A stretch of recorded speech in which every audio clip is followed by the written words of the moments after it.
Pop-ups in urban planning are very popular. I'm going to watch another video created by St. Paul City, an artist, Amanda Lovelee, who is employed by the Public Art St. Paul. And she created this pop-up meeting that brings the city planning department really to the people, inviting residents to community conversations with a goal of increasing diversity and participation in St. Paul urban planning process.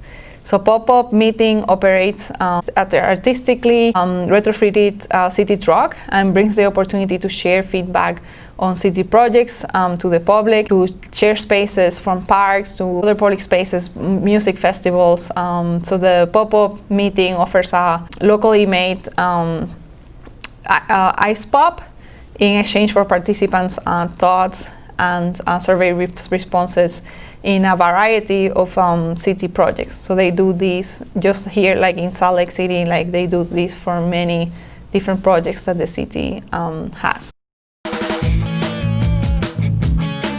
think a lot of the projects come out of the time that I spend in the city. So we're kind of immersed in the city, and as a city artist, we get to kind of watch how a city works and think about how those systems could be different and more engaging, creative, playful, and that's where the idea kind of sprang from.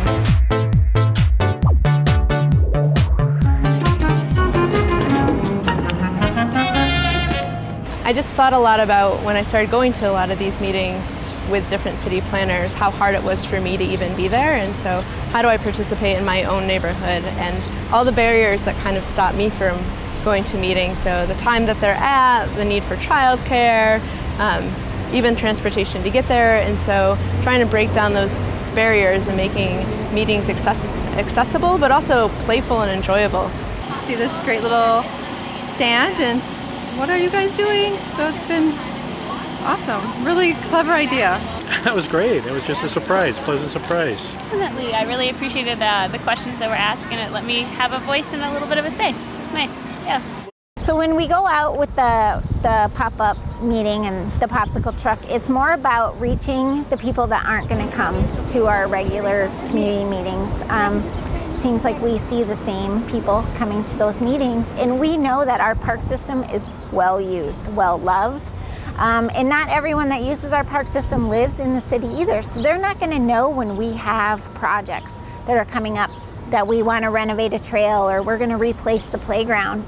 And those people are already out there using the system, so it's to get out and talk to those people who are out using the system currently, and they're going to have the intimate knowledge of like what's working, what's not working, what do we need to change here, and so that we're building it to suit our users. What are the other ways that we can get input on these different projects for the city beyond the traditional meeting? And not trying to replace those meetings, but more like supplement them. And how do we get younger generations interested in the civic process? It tends to be an older generation that even knows that these meetings are happening, or it tends to come to them.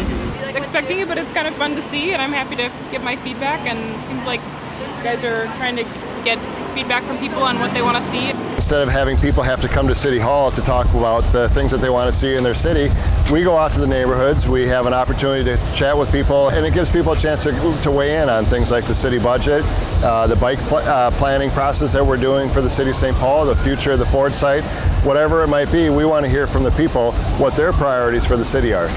Yeah, I say, you know, if you're out and you see the red umbrella and you see people with clipboards, and we're not trying to sell you anything, don't be afraid of us. You know, we're just there to just get your opinions.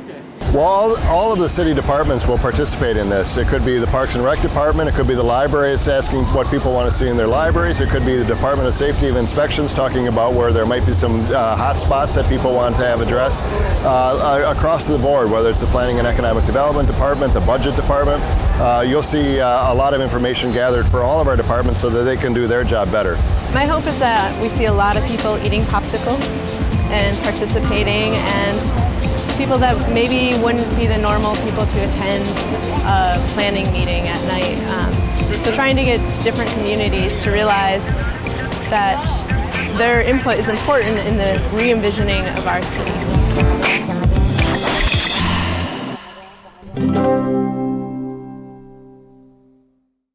So James Creighton discusses, generally speaking, how to set up exhibits or displays in public spaces that get a lot of foot traffic, such as in a major shopping mall or at a major community event, such as the farmers market or maybe a county fair, a sporting events. Although preparing an exhibit or display can be kind of costly, it can often be designed so it can be used in another event or in another location.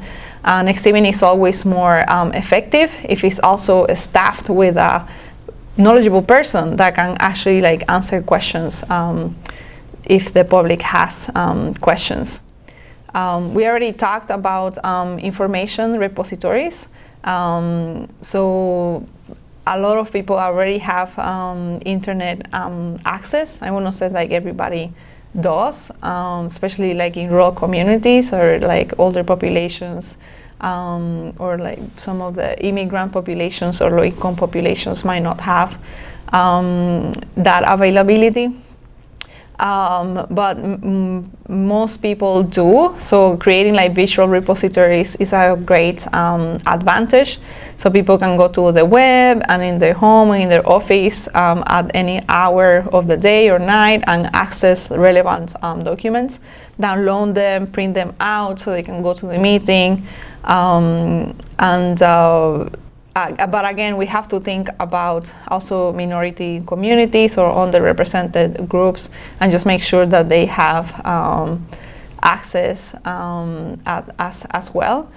So you want to be able to also do other things like have flyers or even give like put a document in your local library so people can access it that way, like plans or important documents. But once again, there's like great potential for using just like things online, social media or websites as a medium for public participation. It is like substantially how we get the most numbers of people participating. So you might have like the intercept interviews just in person, and you might get X number of surveys, but many of the surveys that you might get are online. So maybe it's like double or even triple of what you could get in person. To give like access to having information repository on the library, provided access to all documents and reports that are parts of the decision-making process is a way to be transparent, but also like engage people in the planning processes and community engagement.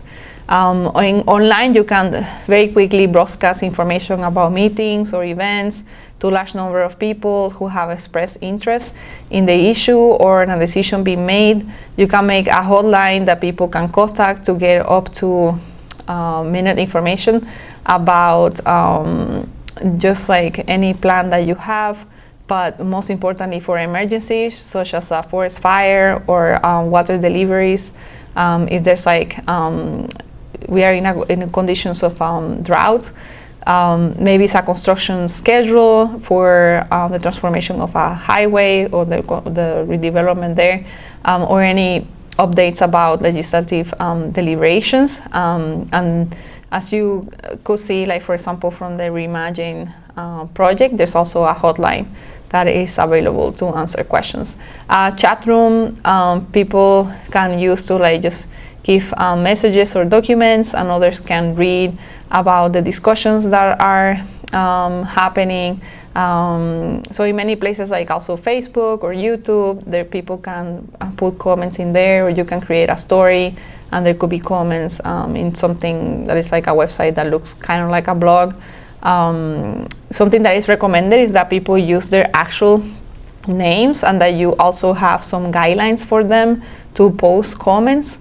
So people not bullying each other.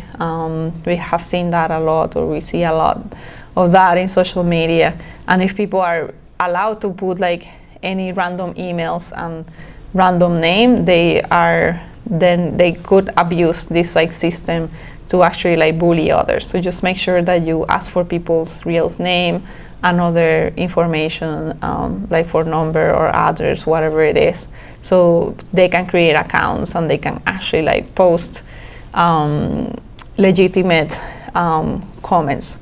And of course you will have to moderate these, because even then the comments might be ill intention or malintention. So these are just some recommendations for that.